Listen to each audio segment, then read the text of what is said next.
کہ وہ علم جو حضرت ابو ہریرہ نے فرمایا کہ حضور نے دو علوم مجھے عطا کیے، ایک تو میں نے تمہیں بتا دیا، تمہیں لکھوا دیا، مگر ایک میرے سینے میں محفوظ ہے، اگر میں تمہیں بیان کر دوں تو تم میری گردن کاٹ دو۔ انہوں نے بیان فرمایا کہ یہ وہ علوم ہیں کہ جن کا ذکر حضور علیہ السلام نے پہلے کر دیا کہ کون میرے بیٹے حسین کو قتل کرے گا، کس جگہ پر میرے بیٹے حسین کو قتل کر دیا جائے گا، اور وہ بنو امیہ میں سے ہوگا اور اس کا نام یزید ہوگا۔ حضور نے پہلے اپنے صحابہ کو بیان فرما دیا۔ سبحان اللہ۔ ایک حضرت ام سلمہ روایت کرتی ہیں کہ دیکھیے روایت واقعات کربلا کرنا یہ حضور کی سنت ہے، اور یہ سن کر روایت کربلا سن کر ذکر شہادت امام حسین سن کر اس پر آنسو بہانا بھی حضور کی سنت ہے۔ روایت سنیے، حضرت ام سلمہ بیان فرماتی ہیں کہ میرے گھر میں حضور قیام کر رہے تھے، آپ کی خدمت میں ایک فرشتہ آیا جو پہلے کبھی حضور کی خدمت میں نہیں آیا تھا۔ اس نے اللہ کے حضور عرض کی، باری تعالیٰ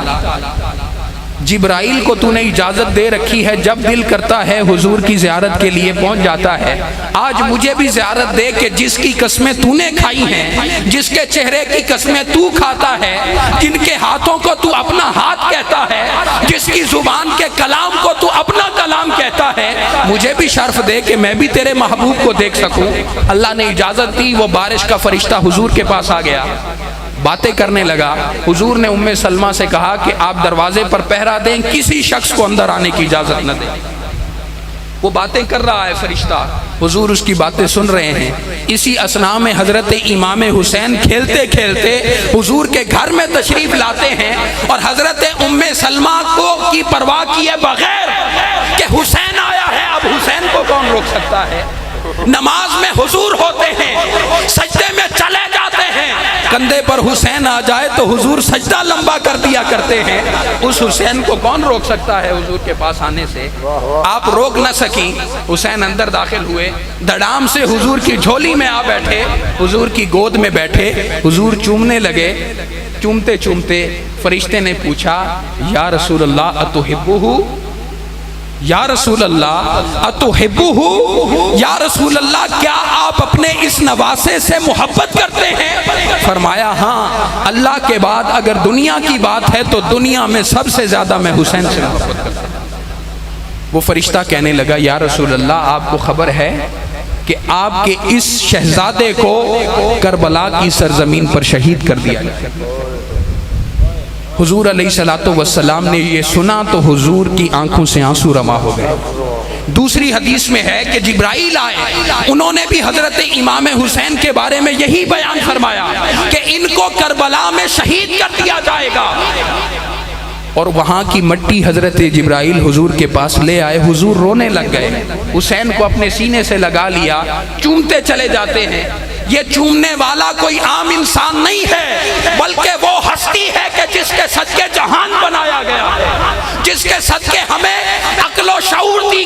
گئی ہے، اور جس کا نام لینے کے لیے ہمیں زبان عطا کی گئی ہے۔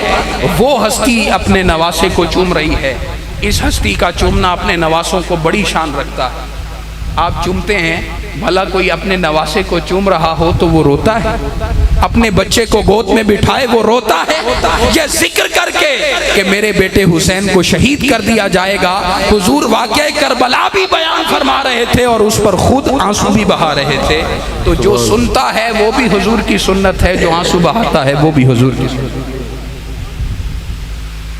یہ علوم تھے، حضرت ابو ہریرہ نے بیان فرمایا کہ یہ اس علوم میں سے ہیں کہ جو میں نے دوسرے حصے میں رکھے ہیں، میں نے لوگوں کو بیان نہیں کیا، یہ حضور نے خاص لوگوں کو بیان فرمائے۔ حضرت بلال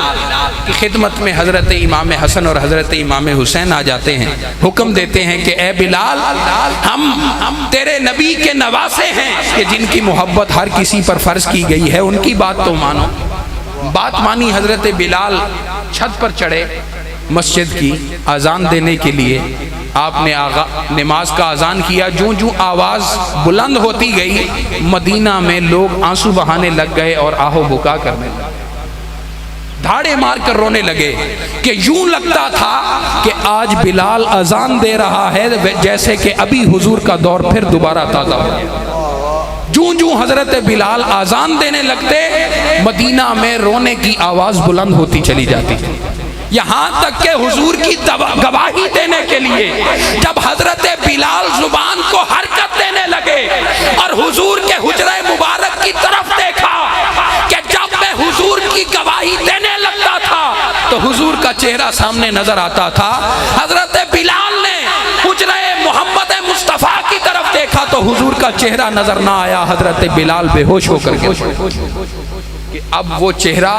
جس کی قسم رب ذوالجلال اٹھاتا تھا وہ دیکھنے کو نہیں ملے گا۔ بے ہوش ہو کر گر پڑے، بے ہوش ہو گئے، اذان مکمل نہ کر سکے۔ عزیزان محترم، یہ حضور سے جدائی کا وقت صحابہ پر اتنا کڑا گزرا، اور پھر جب واقعہ کربلا، اس کی میں تفصیلاً اختصار سے بیان فرماتا ہوں۔ فرقت مدینہ کے جو محرکات حضرت امام حسین کے تھے، توجہ ہے آپ سب احباب کی، مدینہ تک واپسی کا وہ پورا سلسلہ ہم نے چلانا ہے۔ ہر جمعہ پر ایک موضوع ہم رکھتے ہیں اور تفصیل سے پورا واقعہ کربلا ہم بیان کرتے ہیں، جو لیکن زمینی طور پر جو محرکات حضرت امام حسین کی شہادت اور واقعہ کربلا کے تھے وہ یہ تھے کہ جب حضرت امیر معاویہ رضی اللہ تعالیٰ عنہ کی وفات ہوتی ہے اور یزید کو تخت نشین کیا جاتا ہے، اس نے خط لکھا مدینہ کے گورنر جو ولید بن عقبہ تھا۔ یہ ولید بن عقبہ اہل بیت کی قدر کرنے والا تھا، ان کی عزت و تکریم کرنے والا تھا، ان کا احترام کرنے والا تھا۔ اس کو خط لکھا، اس ولید بن عقبہ کے پاس مروان بن حکم بھی کھڑا ہے جو مدینہ کا گورنر ولید بن عقبہ ہے، اور یہ مروان بن حکم ولید بن عقبہ کا مشیر ہے۔ خط پہنچتا ہے، یزید کا خط مروان ولید کھولتا ہے اور پڑھتا ہے تو اس میں یزید اس کو یہ حکم دیتا ہے کہ تم حضرت امام حسین کو بلا کر، حضرت عبداللہ بن زبیر کو بلا کر اور حضرت عبداللہ بن عمر کو بلا کر اپنے ہاتھ پر میرے حق میں بیعت لے لو، اور اگر یہ بیعت قبول نہ کریں تو ان کا سر قلم کرو۔ یہ حکم تھا، سر قلم کرنے کا اس نے حکم نہیں دیا، یہ مروان نے ایڈ کیا تھا۔ ولید بن عقبہ نے مروان بن حکم کو کہا کہ کیا کیا جائے؟ اس نے کہا کہ ایسا کرو، ان کو بلا بھیجو، وہ جو کہتے ہیں پھر اس پر دیکھتے ہیں۔ اور اس نے مروان بن حکم نے کہا کہ یزید کا حکم ہے اگر اس کی تعمیل نہ کی گئی تو یزید ہمیں معزول کر دے گا، ہمارا سر قلم کر دے گا۔ ایسا کرنا، اگر حضرت امام حسین اور دیگر دو صحابہ اگر یزید کے ہاتھ پر بیعت نہیں کرتے تو ان کا سر یہیں کھڑے کھڑے قلم کر دینا، وگرنہ وہ ہمارے ہاتھ میں کبھی نہیں آئیں گے، ان کو قابو کرنا بہت مشکل ہو جائے گا۔ یہ کہہ کر قاصد بھیجا گیا۔ حضرت عبداللہ بن زبیر اور حضرت امام حسین رضی اللہ تعالی عنہما یہ مسجد نبوی میں بیٹھے تھے۔ قاصد آیا، انہوں نے ولید بن عقبہ کا پیغام دیا کہ ولید نے آپ کو یاد کیا ہے۔ حضرت عبداللہ بن زبیر پوچھتے ہیں کہ یہ تو ایسا وقت ہے کہ یہ ولید بن عقبہ کسی سے ملاقات نہیں کرتا، اس نے ہمیں کیوں بلایا ہے؟ حضرت امام حسین کہنے لگے کہ میرا یہ خیال ہے کہ حضرت معاویہ رضی اللہ تعالیٰ عنہ کا انتقال ہو گیا ہے اور یزید کو تخت نشین کر دیا گیا ہے، اور یہ چاہتے ہیں کہ ہم یزید کے ہاتھ پر بیعت کر لیں، مجھے یہی لگتا ہے کہ انہوں نے ہمیں اس لیے بلایا۔ حضرت عبداللہ بن زبیر نے کہا کہ اب کیا کیا جائے؟ آپ نے کہا کہ ہم جاتے ہیں۔ آپ نے اپنے ساتھیوں کو کہا کہ آپ اپنی تلواریں ساتھ لے لیں، نیام میں رکھیں، اگر دیکھیں میں اندر جاتا ہوں، اگر آواز بلند ہوتی ہے یا یہ مجھ پر کوئی حملہ کرنے لگتے ہیں تو آپ اندر داخل ہو جانا اور میرا ساتھ دینا۔ ایسا ہوا، حضرت امام حسین چلے گئے، مگر حضرت عبداللہ بن زبیر وہ ٹال مٹول کرتے رہے، وہ ارد گرد رہے، وہ گورنر کے پاس نہ گئے۔ حضرت امام حسین گورنر کے پاس پہنچے، سلام کیا، اس نے عزت کی کیونکہ وہ اہل بیت اطہار کی عزت کرنے والا تھا۔ عزت کر کے حضرت امام حسین کو بٹھایا، سارا واقعہ بیان کیا کہ یوں حضرت معاویہ کا انتقال ہو گیا ہے اور یزید کو تخت نشین کر دیا گیا ہے۔ اب یزید یہ چاہتا ہے کہ وہ تخت نشین ہو گیا ہے، اس کو تخت نشین کر دیا گیا ہے، آپ اس کے ہاتھ پر بیعت کر۔ حضرت امام حسین نے کہا پہلے تو فاتحہ ہم پڑھتے ہیں، فاتحہ پڑھی گئی،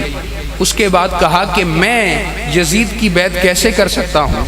اور اس حالت میں کہ تم نے اکیلے مجھے اپنے پاس ملنے کے لیے بلایا ہے اور اکیلی جگہ پر تم مجھ سے بیعت لینا چاہتے ہو، میرا جیسا آدمی تو ایسے بیعت نہیں کر سکتا۔ ہاں ایسا ہے، باہر جا کر اعلان کرو، پھر جب اعلان کر لو گے اس کی خلافت کا، پھر دیکھتے ہیں کہ ہم نے بیعت کرنی ہے یا نہیں کرنی، جرأت سے فیصلہ ہوگا۔ مروان ولید کے کان میں لگا، اس نے کہا کہ امام حسین کو یہاں سے جانے مت دینا، وگرنہ یہ ہمارے ہاتھ میں نہ آئیں گے، ان کا سر قلم کر دو۔ اس نے یہ غصے میں کہا تو حضرت امام حسین نے کہا اے مروان بن حکم، تو کون ہوتا ہے کہ جو ہمارا سر قلم کر سکے؟ آپ غصے میں باہر چلے آئے اور سب ماجرا حضرت عبداللہ بن زبیر کو بھی پتہ چل گیا۔ حضرت عبداللہ بن زبیر مکہ کی طرف چلے گئے، حضرت امام حسین مدینہ میں ہیں۔ آپ نے اپنے اہل خانہ کو حکم دیا کہ حج قریب آنے والا ہے، ہم سفر حج کا ارادہ رکھتے ہیں، ہم حج کے لیے، کہ کہیں ان کا ارادہ یہ ہے کہ یہ ہمارے سر قلم کر دیں گے، اور میں اس مقدس زمین پر جہاں میں نے اپنے نانا کو چلتے دیکھا ہے، اپنے نانا کا چہرہ دیکھا ہے، اپنے نانا کے کندھوں پہ جس سرزمین پر میں نے سواری کی ہے، اور جس مقام پر میں نے اپنے نانا کی زبان کو چوسا ہے، اس مقام پر یہ زیب نہیں دیتا کہ یہ میرا خون بہائیں، اس کے حرمت کے سبب میں یہاں سے ہجرت کرتا ہوں۔ آپ نے ہجرت کا ارادہ کیا، اپنے خانواد رسالت کے ساتھ حکم دیا کہ سب تیار ہو جائیں، تیار کیا گیا۔ حضرت امام حسین، توجہ ہے آپ سب آپ کی، حضرت امام حسین، وقت کتنا رہتا ہے عزیزان محترم، حضرت امام حسین حرم نبوی صلی اللہ علیہ وآلہ وسلم میں جاتے ہیں، آخری رات ہے، تلاوت کلام پاک کرتے ہیں، سجدہ ریز ہوتے ہیں اپنے رب ذوالجلال کے حضور، حضور علیہ الصلوۃ والسلام کے روضہ پر حاضری دیتے ہیں، سیدہ فاطمۃ الزہرا کی مزار پر حاضری دیتے ہیں جن کا دودھ آپ نے پیا ہے، اپنے بھائی، اپنے دستے بازو حضرت امام حسن مجتبی کی مزار پر حاضری دیتے ہیں، اور زار و قطار روتے ہیں کہ بلال جس فرقت کو برداشت نہ کر سکا، اے نانا جان اس فرقت کو میں کیسے برداشت کر سکتا ہوں کہ جس جگہ پر میں نے آپ کا چہرہ دیکھا ہو، جس جگہ پر میں آپ کی انگلی پکڑ کر چلتا ہوں، جس جگہ پر میں نے آپ کے کندھوں کی سواری کی ہے، اور جہاں میری ماں نے چکی چلاتے ہوئے قرآن پاک کی تلاوت کی ہو، جہاں میں نے سیدہ فاطمۃ الزہرا کو اپنی جنت کو تلاوت کلام پاک کرتے دیکھا ہو، دودھ پلاتے دیکھا ہو، اپنے بابا علی شیر خدا کو دیکھا ہو، آپ کے صحابہ کرام کو، آپ کے یاران کرام کو دیکھا ہو، اس جگہ کو چھوڑ کر جانا میرے لیے بڑا مشکل ہے۔ زبان حال یہ کہتی ہے، وجدان یہ کہتا ہے کہ جب علی شیر خدا میدان میں جاتے تھے تو ان کے بارے میں تو یہ تھا کہ لا فتح الا علی لا سیف الا ذوالفقار، کہ علی شیر خدا جہاں چلے جاتے تھے عزیزان محترم ہمیشہ فتح و کامرانی پا کر آتے تھے، کیونکہ حضور کا حکم تھا کہ علی جہاں جائے گا فاتح ہو کر واپس آئے گا۔ علی کی شجاعت ایسے تھی، اور علی کو فتح کرنے کے لیے ہی بھیجا گیا تھا عزیزان محترم، مگر حسین کا معاملہ جدا تھا۔ علی جاتے تھے تو حضور ان کو سوار کرتے تھے، سیدہ فاطمۃ الزہرا ان کا سامان سفر تیار کرتی تھی، حسن مجتبی بھی ہوتے تھے، حسین بھی ہوتے تھے، اور پھر وہ گھوڑے پر سوار ہو کر میدان جنگ میں جاتے تھے۔ ان کا جانا تو کچھ اور تھا کہ قدم پر حضور کا ہاتھ تھا، چہرہ مصطفیٰ نظر آتا تھا، اور ادھر جھنڈا بھی حضور کا عطا کرتا تھا، اور پھر تلوار ہاتھوں میں حضور علیہ الصلوۃ والسلام تھماتے تھے۔ مگر اب حسین کی باری آئی ہے، نہ علی شیر خدا کا چہرہ نظر آتا ہے، نہ امام حسن مجتبی کا چہرہ نظر آتا ہے، نہ وہ پناہ کہ جہاں حضرت امام حسین پناہ لیتے تھے کہ